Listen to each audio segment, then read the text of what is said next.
Greetings, friends, and welcome to episode 10 of Mark's vinyl collection. It's been long overdue since I've done one of these, and I figured that since today is Black Friday, what better day to do this, and also because, much to my, ignorance, I didn't realize that today was also a record store day until I went out into the stores and discovered. So, I did get something as part of Record Store Day. I will show you that. In fact, I will be doing a live opening of that because I didn't even open it yet, so I figured why not just wait and do it on camera with you guys. It'll be the first time I've ever done something like that. So, I got quite a few things to show you because I'm going to show you some of the other additions. Excuse me, I still got a bit of a scratchy throat. I'm going to show you some of the additions that I've gotten also along the way.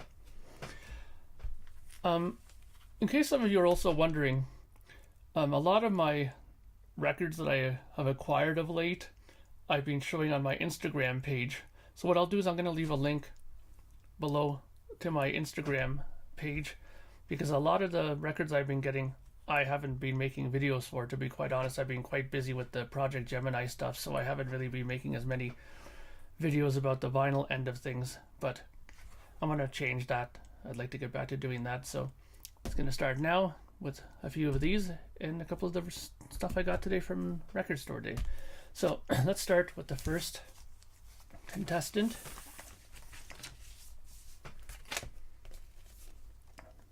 No, it's not the Beatles' White Album. This is just a regular plain jacket, but what can be inside it? Well, inside it is something that I hold very dear, and is one of my newly acquired grails.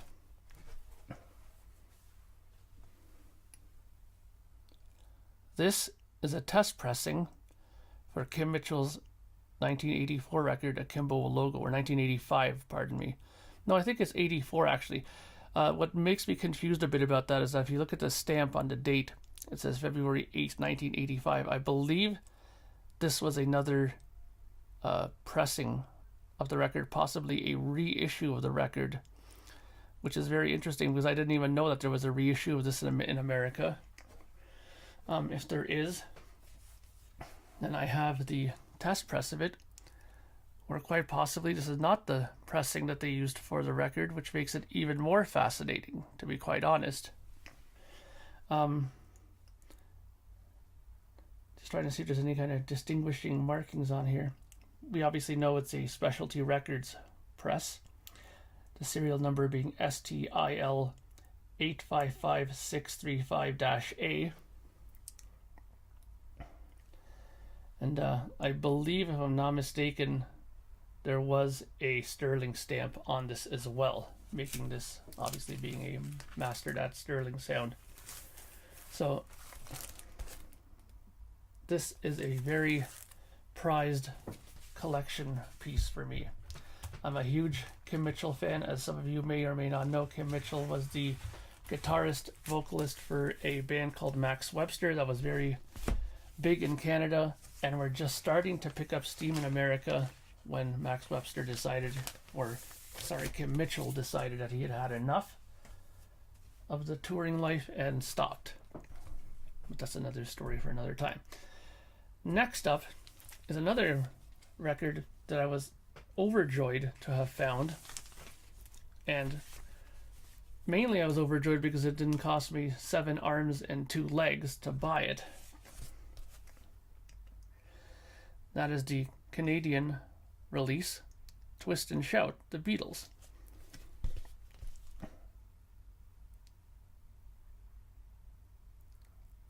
Now, I did my due diligence and looked up the information on Discogs with this, and it is a 1964 mono pressing of the record, catalog number T6054. Excuse me. And it is on, if I can get it out here, the Capital Rainbow label.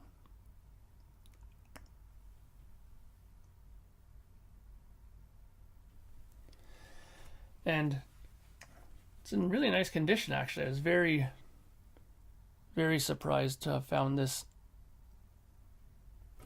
And I had actually found this in a one of those bids where the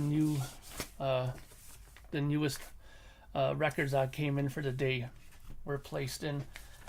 And truth be told, there were probably about 5 or 6 people that day that kind of were eyeing it, but for whatever reason, I think they just sort of skipped over it, mainly because it just happened a couple times where somebody was looking at it and either a friend or a wife or somebody called them for a second and they put it down and probably totally forgot about it, but I didn't, and I snatched it up. Okay, next one. Now all of you know that I'm a huge progressive rock fan, and again, another record in which I was extremely happy that I had found. I already have this record. I believe I have 2 pressings of this, but this is a Canadian pressing of this album. It is a misprint from according to the information. It says here, identical to the normal Canadian pressing, but on the record, A3 plays at the beginning of side A. You have to play the record to be able to determine which variation of this you own. And on the label, it is spelled incorrectly, Alcard. Now, you're probably wondering, what the hell record is this guy talking about? Well, I'm talking about Gentle Giant. This is the first record, the debut. Yes, there's somebody's writing here. But as you see in the other corner, there's a Vertigo logo on there. Here's the inside of the gatefold. Always kind of dislike these kind of gatefolds, but I was going to pass over this record until I took a good look and realized that it was a Swirl as Promised. Da, da, da, da, da, da. See if I can get that properly in focus here.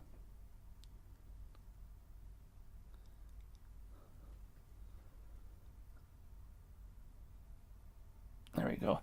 And like with every sort of Vertigo, you have the swirl. Ooh. There you go. So, if I'm not mistaken, this is, I think, a reissue. No, it's not. It is a first Canadian, catalog number 6360-020. The matrix being 6360-020-A with the initials Y.C. So that's another great addition that I have to my collection. Big Gentle Giant fan. I love that record. If you don't own it, you really must go and get it. It has some of their best material ever. A band that I've just started to collect because I've been well aware of this guitar player. I love his playing. I'm talking about John McLaughlin, and of course I'm talking about the Mahavishnu Orchestra with the Intermountain Flame, which is the debut record, I believe. Now, this is not a Canadian pressing. It is not a US pressing. If you take a good look, see if I can get that in there. Down at the bottom, I believe, over here somewhere.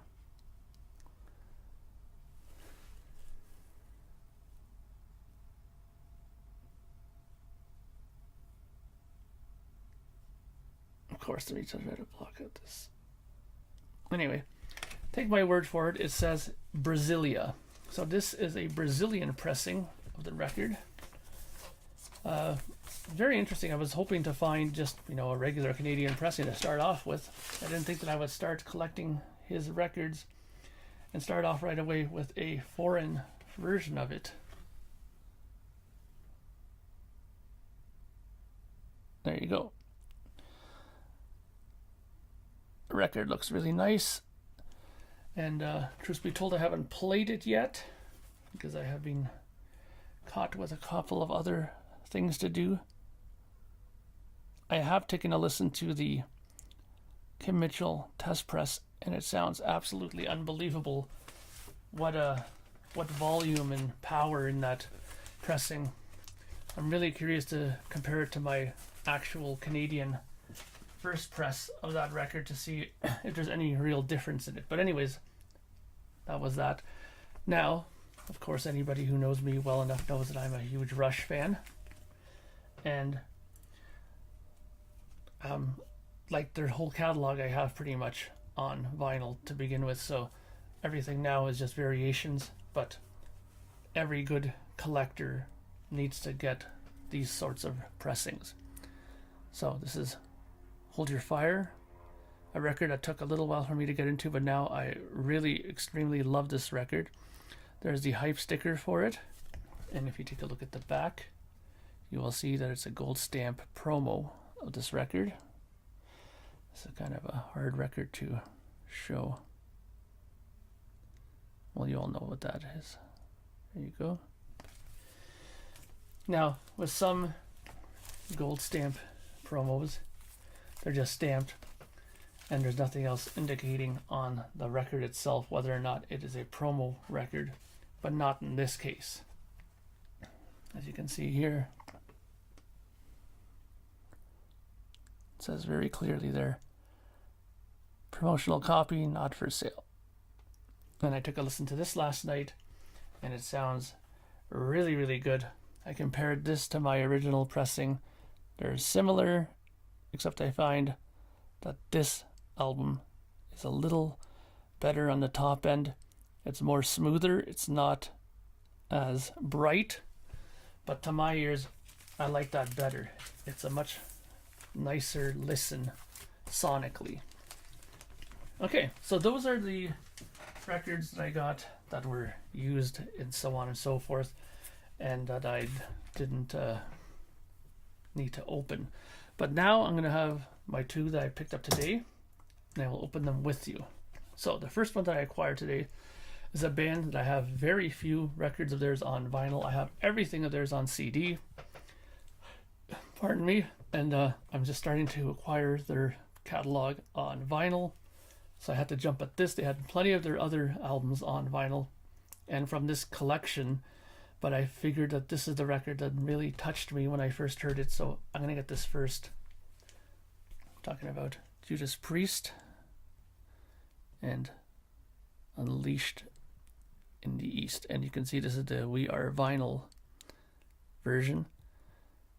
These just came out, I think, sometime this week or possibly today. Wow, this glare is really killing it. Mainly because it's still in the shrink wrap here. So, let's see if I can just... Sorry. You can see down here, it's a... There we go. Sony Music. Maybe if I turn it this way, you can see it better. There we go. So, as you can see, it is still shrunk. I have my X-Acto knife here. Let's pop inside and take a look.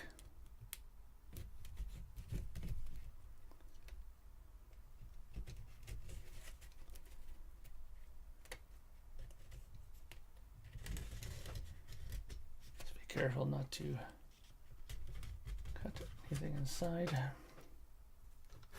All right. So let's see what's inside. Oh, I hear something inside. What is that? Oh. A download code.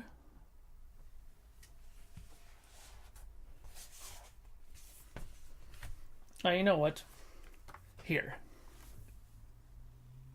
Whoever gets it, gets it. I don't usually do these downloads. So if you want this, go ahead.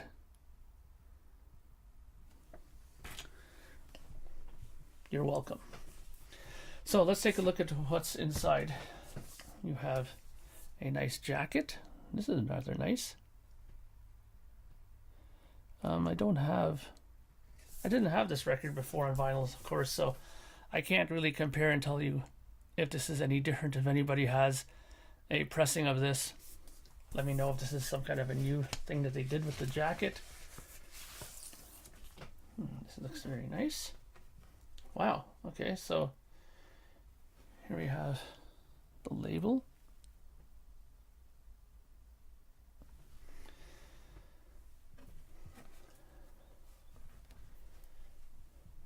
Yeah, so it's like it's kind of like what a lot of these bands are doing now, including myself, where they put a label on one side that has all the information on it, and on the other side they put some sort of a image. Very, very cool. I'm liking that. Now, this lighting here. Oh, it is an MPO pressing. I can see it right there in the serial number. In the dead wax, pardon me. It says MPO right there. I'm wondering if there's anything else in here that'll signify it beside the serial number. We have the huge serial number here of the 88985390801, and then A3 on the B side, and on this side you have a B3, which is interesting. A3, would that be the third stamper? Maybe. So there we have Judas Priest, Unleashed in the East. I really love this album. I know that this album has been criticized for being called another one of those Unleashed in the Studio records. Truth be told, the man who mixed this record, I'm wondering if he's credited on here. There we go, yes, engineered by Neil Kernan. I know Neil very well, and Neil Kernan told me when I went and saw him in Chicago that actually the music is all recorded live. It's only the vocals that have to be redone because Rob Halford's voice was completely pooched in Japan. What they did is pretty much just set up a microphone and a monitor outside on a back porch of the studio, pumped the music out at screaming volumes through the monitor, and he sang live with a microphone, a handheld microphone. He recorded that and mixed that in with the music, and that's what you have here on this record. So it's not totally done in the studio. So fantastic find today. And now I have one more. Now I don't really know if that's really considered a record store release, but I know sure as hell that this is. This is Closer to the Heart. It's the single celebrating the 40th anniversary, and as you can see there, that is a record store day sticker. So this is in one of those sleeves. Let's pop it open and take a look.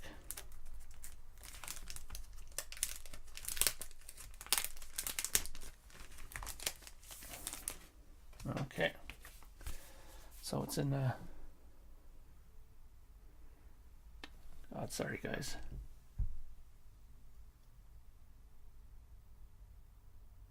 You know, I wonder if I turn on this other light, if this will help a bit. Give me a second here.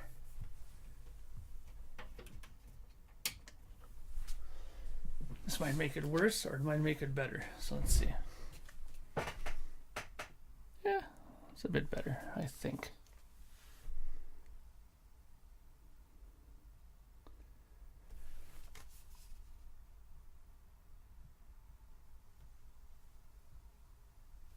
So as you can see, it's Closer to the Heart with Madrigal on the B side. Take out the, oh, what's this? I was unaware of this. This looks like some sort of like a 45 centerpiece.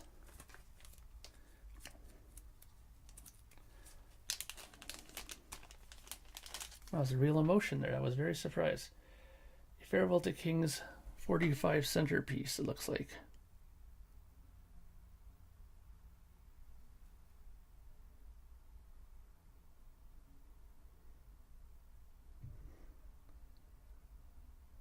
Very cool.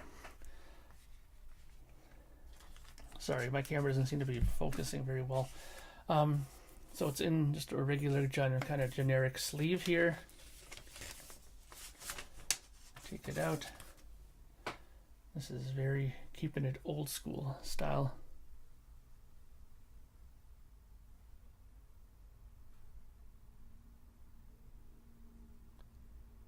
closer to the heart.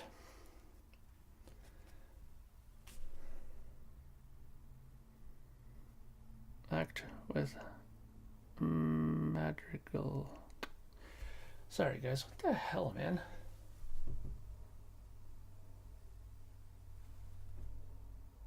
There you go. Now, let me see if there's any sort of intro on this. Yeah, that's the B side. Ooh, I see a stamping that I'm not usually too happy with. Is it on here?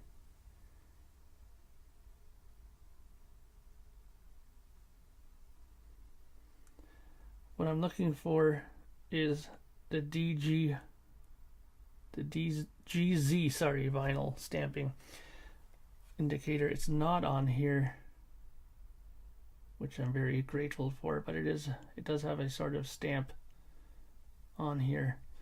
I will look this up and see if I can figure out who pressed this. I'll put it in the information on here while I'm looking here. I'll just put it up here if I figure it out while I do the editing. So that is a very cool addition to my 45 collection. Truth be told, I don't really have very much Rush at all in my 45 collection. It's all pretty much just 12-inch albums, so a fantastic add to the collection. So that's it for my vinyl update. Subscribe to the channel if you haven't done it already.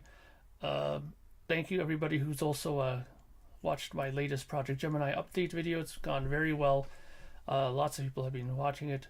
I'm getting a lot of thumbs up, and if you can, please give me a thumbs up on this too. The thumbs up are starting to help me get more rotation out there, and more people are watching, which is better for the vinyl community, I suppose.